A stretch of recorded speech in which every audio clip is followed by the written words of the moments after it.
دنیا میں ایک اندازے کے مطابق 6 بلین حضرات رہتے ہیں اور مسلمانوں کی تعداد دنیا میں تقریباً 1.8 بلین ہے. تقریباً 1/3 جو آبادی ہے دنیا کی وہ مسلمان ہے اور تقریباً 1/4 جو ممالک ہیں دنیا کے ان میں مسلمان اکثریت میں ہیں. لیکن پچھلے صدی یا 2 صدی جو ہیں ہم نے دیکھا ہے کہ مسلمان جو ہیں وہ ایک انحطاط کا شکار ہیں، زبوں حالی کا شکار ہیں. اور اس کا جو سبب ہے شاید ایک یہ بھی ہے کہ مسلمان جو ہیں وہ یکجا نہیں ہیں. مسلمان جو ہیں وہ بریلوی اہل سنت، اہل حدیث، شیعہ، سنی اور بہت سارے.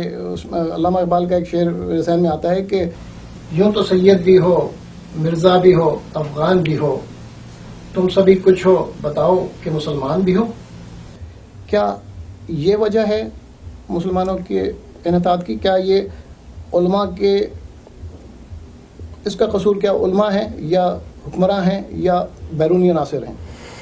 یہ دنیا میں جو قوموں کے عروج و زوال کا قاعدہ ہے اس کا اگر آپ مطالعہ کریں تو یہ واضح ہوتا ہے کہ اللہ تعالیٰ اپنی حکمت کے تحت قوموں کو موقع دیتا ہے.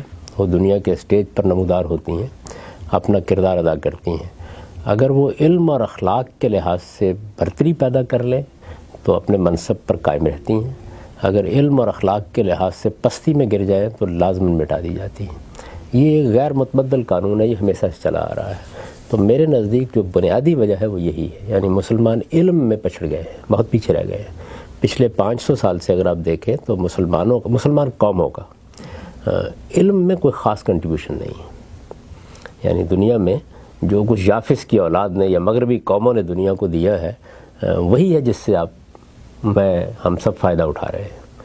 سائنسی علوم میں جتنی کچھ ترقی ہوئی ہے اس سے آپ بھی واقف ہیں، اس کی تاریخ سے بھی واقف ہیں. مغرب میں رینیسنس ہوا، اس میں ریفارمیشن کی تحریک چلی، اس کے بعد ایک انڈسٹریل ریولوشن نے ایک نئی دنیا پیدا کر دی. اب تو ہم اس دور میں جی رہے ہیں کہ جس میں شاید کہا جا سکتا ہے کہ دنیا کا سب سے بڑا انقلاب انفارمیشن ٹیکنالوجی کی صورت میں آ گیا ہے. مسلمان اس میں بہت پیچھے رہے ہیں. یعنی وہ استفادہ تو کر رہے ہیں ان سب چیزوں سے لیکن اس میں ان کا کوئی خاص کردار نہیں رہا پچھلے سارے عرصے کے دوران میں. اس کی بہت بڑی وجہ یہ تھی کہ دنیا میں اگر آپ علم کی تاریخ پڑھیں تو علم کی ابتدا حقیقت میں ما بعد طبیعیاتی علوم سے ہوئی تھی. فلسفے کی بھی ساری دلچسپی کا موضوع سقراط، افلاطون، دیکارت کے زمانے تک کم و بیش یہی صورتحال تھی. مسلمان اسے نکل نہیں سکے. یعنی طبعی علوم کے ساتھ ان کی دلچسپی اس طرح کی نہیں ہو سکی.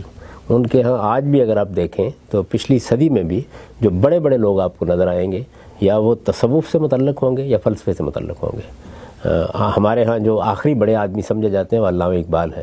آپ غور کریں تو ان کی دلچسپی کا موضوع بھی یہی ہے. تو طبعی علوم سے ہمارے ہاں ذہین لوگوں کی دلچسپی اس طرح کی نہیں ہوئی، جبکہ دنیا میں فیصلہ کن ہمیشہ طبعی علوم ہوتے ہیں. اگر آپ کو ایک ہنر آتا ہے، آپ دنیا کی حقیقتوں کو سمجھ سکتے ہیں تو اس کے کچھ نتائج نکلتے ہیں. تو فلسفے اور تصوف کے مباحث جن کی در حقیقت مسلمانوں کو کوئی خاص ضرورت بھی نہیں تھی اس لیے کہ ان کے پاس اللہ کی کتاب موجود تھی اور وہ ان مباحث کے بارے میں ایک فیصلہ دے چکی تھی. وہ علم و عقل کے ہر معیار پر پورا اترتا ہے لیکن ان کی دلچسپی انہی علوم سے رہی، طبعی علوم سے زیادہ دلچسپی نہیں ہوئی. دوسرے یہ ہے کہ قرآن مجید جو مذہبی لحاظ سے ان کو تمام انتشار سے نکال کے ایک وحدت بنا سکتا تھا وہ ان کے علم اور عمل دونوں کا محور نہیں ہے. تو یہ 2 چیزیں ہیں میرے نزدیک جو اس کا باعث بنی ہیں.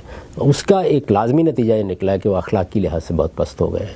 یہ حقیقت ہے کہ مسلمانوں کو اگر آپ دیکھیں تو دنیا کے اندر جو اعلیٰ اخلاقیات سمجھی جاتی ہیں، یعنی ہم کسی کی حق تلفی نہیں کریں گے، کسی کی جان مال آبرو کے خلاف زیادتی نہیں کریں گے، ہم عدل سے کام لیں گے، انصاف سے کام لیں گے، احسان کے علمبردار بن کر رہیں گے، دنیا ہم سے سچائی سنے گی، ہم دیانت کے ساتھ زندگی بسر کریں گے، یہ چیزیں بالکل مفقود ہو کے رہ گئی ہیں. تو اخلاقی لحاظ سے جب کسی قوم میں پستی پیدا ہو جائے اور علمی لحاظ سے وہ پچھڑ جائے تو پھر وہ دنیا کے اسٹیج میں اسی حالت کو پہنچ جاتی ہے جس کو اس وقت مسلمان قومیں پہنچی ہیں. میں یہ سمجھتا ہوں کہ اس کو بہت زیادہ تشویش کی نظر سے اس لیے دیکھنا چاہیے کہ یہ خدا کا ایک غیر متبدل قانون ہے. قومیں اسٹیج پر آتی ہیں، واپس جاتی ہیں. اسلام کا اس سے کوئی تعلق نہیں ہے. اسلام ایک پیغام ہے، ایک میسج ہے. وہ کسی مسلمان قوم کی میراث نہیں ہے، نہ عربوں کی میراث ہے نہ عجم کی میراث ہے. وہ ایک پیغام ہے خدا کا، اس کی کتاب موجود ہے، وہ دنیا کی اقوام تک پہنچنا چاہیے. وہ اپنی دعوت لے کے جائے گا. ہو سکتا ہے کہ آج کے دنیا کی جو قومیں ہیں وہ اس کو قبول کر لیں. بدقسمتی سے اس کے راستے میں سب سے بڑی رکاوٹ خود ہم بن گئے ہیں. ورنہ وہ تو اپنا راستہ خود نکال لیتا. آپ کو معلوم ہے کہ اقبال نے جس زمانے میں یہ چنگیز خان کی اولاد حملہ آور ہوئی ہے تو اس پر تبصرہ کیا تھا کہ پاسباں مل گئے اس کعبے کو صنم خانے سے، ہے یہاں فتنہ تاتار کے افسانے سے.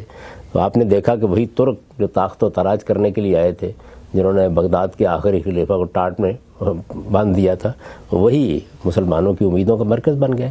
تو کچھ نہیں کہا جا سکتا کہ دنیا کے اندر اسلام اپنی طاقت کے ساتھ کس کس دل کو تسخیر کر لے. مسلمان قومیں البتہ میرا احساس ہے کہ دنیا کے اسٹیج پر اپنا وقت پورا کر چکی ہیں.